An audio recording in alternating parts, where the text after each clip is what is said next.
জুলাইয়ের পরবর্তী সময়ের ঘটনাগুলো মূলত আজকে জবানবন্দিতে এসেছে, যেখানে 20 জুলাই রাতে আমাকে তুলে নিয়ে নির্যাতন করা হয়, আমাদের অন্যান্য সমন্বয়কদেরকে গুম করা হয়েছিল। পরবর্তীতে আমরা যখন গণস্বাস্থ্যে ভর্তি হই, সেখানে আমাদের সাথে যে ঘটনাগুলো ঘটেছিল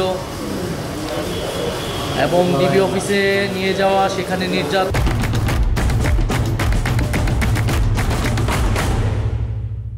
আন্দোলন প্রত্যাহারের জন্য চাপ দেওয়া এবং বাইরে যে আন্দোলন, শিক্ষার্থীর আন্দোলন চলমান রেখেছিল। পরবর্তীতে আমরা 1 আগস্ট যে মুক্তি পাই এবং 3রা আগস্ট 1 দফার ঘোষণা শহীদ মিনারে আমরা সকলের সাথে সমন্বয় করে 1 দফার সিদ্ধান্ত উপনীত হই। যেহেতু এই সরকারের কাছ থেকে, তৎকালীন সরকারের কাছ থেকে কোনো ধরনের ন্যায় বিচারের প্রত্যাশা ছিল না এবং তারাই এই সকল হত্যাযজ্ঞের জন্য দায়ী, ফলে সেই সরকার পতনের ঘোষণা দেওয়াটাও আমাদের জন্য অনিবার্য হয়ে উঠেছিল। এবং পরবর্তীতে 4ই আগস্ট এবং 35শে জুলাই, আমাদের ভাষায় 36শে জুলাই, 4 আগস্ট 5 আগস্টের যে বর্ণনা সেটি আমি দিয়েছি এবং 4 আগস্ট 5 আগস্ট যে হত্যাযজ্ঞ সারা দেশে চালানো হয়েছিল পুলিশ, অন্যান্য বাহিনী এবং আওয়ামী সন্ত্রাসীদের দ্বারা, সেই হত্যাযজ্ঞের বর্ণনা, 5ই আগস্ট শেখ হাসিনার পালিয়ে যাওয়া, নতুন সরকারের ঘোষণা, 5ই আগস্ট পর্যন্ত আমি আমার জবানবন্দি দেশে শেষ করেছি এবং মহামান্য আদালতের কাছে আমি এবং ভিকটিমদের পক্ষ থেকে আমি ন্যায় বিচার প্রত্যাশা করেছি। শেখ হাসিনা স্বরাষ্ট্রমন্ত্রী, তৎকালীন স্বরাষ্ট্রমন্ত্রী, পুলিশ এবং যে সকল আইন শৃঙ্খলা বাহিনী জড়িত ছিল তাদের প্রধানদেরকে আমি দায়ী করেছি এবং যারা হত্যাকাণ্ডে সরাসরি অংশগ্রহণ করেছে তাদেরকে দায়ী করেছি। তাদের বিচার এবং কঠোর শাস্তি আমি আদালতের কাছ থেকে প্রত্যাশা করেছি।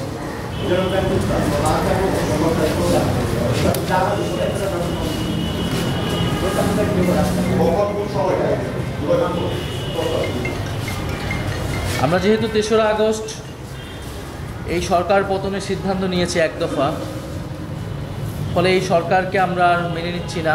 আমাদের একটি নতুন সরকারের জন্য তখন থেকে পরিকল্পনা হচ্ছিল।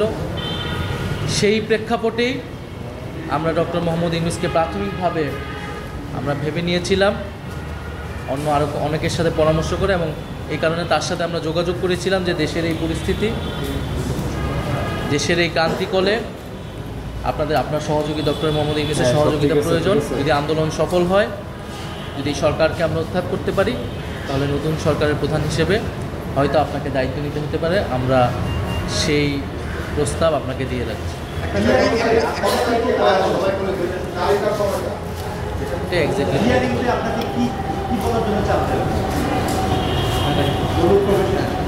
ঢাকা রিপোর্টার্স ইউনিটে আমাকে ডিজিএফআই সংবাদ সম্মেলনটা আয়োজন করে আমাকে হাসপাতাল থেকে নিয়ে যায় এবং তারা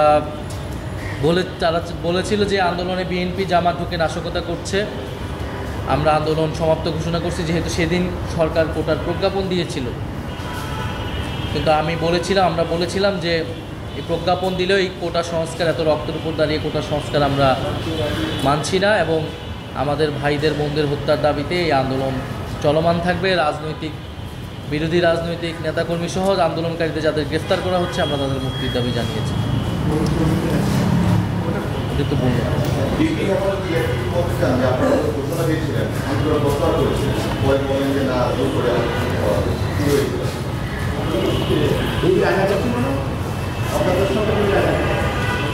না, সেটার আয়না ঘর ছিল ডিজিএফআইয়ের, যেটা প্রথমে আমাকে গুম করে সেখানে রাখা হয়েছিল।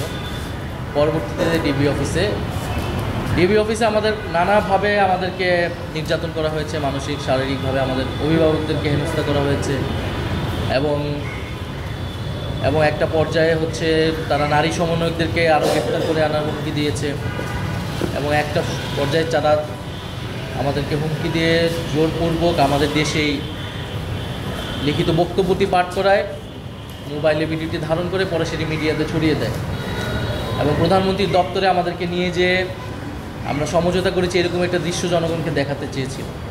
আমরা তখন অনশন শুরু করি এবং বাইরে যেহেতু রিট হয়েছিল, আইনজীবীরা আন্দোলন করছিল, আমাদের শিক্ষকরা এবং সাধারণ মানুষ আন্দোলন করছিল আমাদের মুক্তির দাবিতে, সেই প্রেক্ষাপটে আমাদেরকে তখন ডিবি ছাড়তে বাধ্য হয় এবং ছেড়ে আমরা আমাদের অবস্থান তখন পরিষ্কার করেছি। প্রথমে আমি তো পরবর্তীতে সরকারের দায়িত্বে থাকা অবস্থায় ডিজিএফআই হেডকোয়ার্টার সেই আয়নাঘরে আমি নিজে গিয়েছি, যেই রুমে আমাকে রাখা হয়েছিল আমি আইডেন্টিফাই করতে পেরেছিলাম। ফলে আমাকে গুম করা হয়েছিল। আমি যদি বেঁচে থাকতে চাই, অন্য সমন্বয়কদের যদি মুক্তি নিশ্চিত করতে চাই, তাহলে আমরা যদি আন্দোলন থেকে সরে আসি, এই বিষয়টি তারা বারবার নিশ্চিত করতে চেয়েছিল। যখন আন্দোলনটা গণ আন্দোলনের দিকে রূপ নেয় তখন থেকে। ফলে আমার আদালতের কাছে এটাই প্রত্যাশা থাকবে, যাতে এখানে যারাই এই ঘটনার সাথে জড়িত, আমি গতকালও যেটা বলেছি, আজকেও পুনর্বক্তে করছি, পুলিশ, র্যাব, বিজেপি, সেনাবাহিনী, যত বাহিনীর যে সকল সদস্যরা এই হত্যাকাণ্ডে, নির্যাতনে, গুমে অংশগ্রহণ করেছে এবং যাদের নির্দেশনায় এগুলো সংঘটিত হয়েছে, শেখ হাসিনা, স্বরাষ্ট্রমন্ত্রী ওবায়দুল কাদের সহ, তাদের যাতে কঠোর শাস্তি দেওয়া হয়, আমাদের এটাই প্রত্যাশা থাকবে, যাতে দেশবাসী, যারা আন্দোলনকারী, যারা আন্দোলনে হতাহত হয়েছে, তারা সবাই ন্যায় বিচার। আন্দোলনের বিভিন্ন পর্যায়ে গণমাধ্যমের বিভিন্ন রোল ছিল। আসলে আমি 18-19 তারিখের কথাটা বলছি। আবার বিভিন্ন সময় পত্রিকায় বিভিন্ন কয়েকটি ইলেকট্রনিক মিডিয়া আন্দোলনের পক্ষে অবস্থান নেওয়ার চেষ্টা করেছে। অনেক সাংবাদিক মিলে তারাও, ফলে সেখানেও আসলে ফ্যাসিবাদের পক্ষ যেমন ছিল, আবার ফ্যাসিবাদের বিরুদ্ধে অবস্থানও ছিল। কিন্তু মিডিয়া, আমরা যেই প্রত্যাশা আপনাদের ছিল, যদিও আমিও দায়িত্বে ছিলাম, সেই অনুযায়ী কিন্তু মিডিয়ার সংস্কার হয়নি এবং মিডিয়া এখনও নিয়ন্ত্রিত আমি মনে করি। মিডিয়া, ডিজিএফআই আগে যেভাবে মিডিয়া নিয়ন্ত্রণ করতো, বিভিন্ন নিউজ প্রকাশ করতো, এখনও সেই চর্চা রয়েছে। রাজনৈতিক দলের নিয়ন্ত্রণ রয়েছে, বিভিন্ন কর্পোরেট প্রতিষ্ঠানের নিয়ন্ত্রণ রয়েছে। আমি যেই সময়টুকু দায়িত্ব পেয়েছিলাম, আমি আমার পক্ষ থেকে গণমাধ্যম সংস্কার কমিশন করেছিলাম। তাদের দায়িত্ব ছিল এই পুরো বিষয়টাকে সংস্কার প্রস্তাবনা করে সরকারের মাধ্যমে এটা বাস্তবায়ন করা। আমরা মিনিস্ট্রি থেকে যে মামলাগুলো হয়েছিল সাংবাদিকদের বিরুদ্ধে, যাদের বিরুদ্ধে অভিযোগ ছিল, একটি কমিটি করা হয়েছিল যারা মামলাগুলো নিয়ে পর্যালোচনা করবে। আইন মন্ত্রণালয় সুপারিশ তারা সেই সুপারিশও করেছিল। বাকিটা আইন মন্ত্রণালয় এবং স্বরাষ্ট্র মন্ত্রণালয়ের দায়িত্ব ছিল। যারা ফ্যাসিবাদের দোষর ছিল, যে সকল সংবাদ মাধ্যমের কর্মীরা, তাদেরকে বিচারের আওতায়।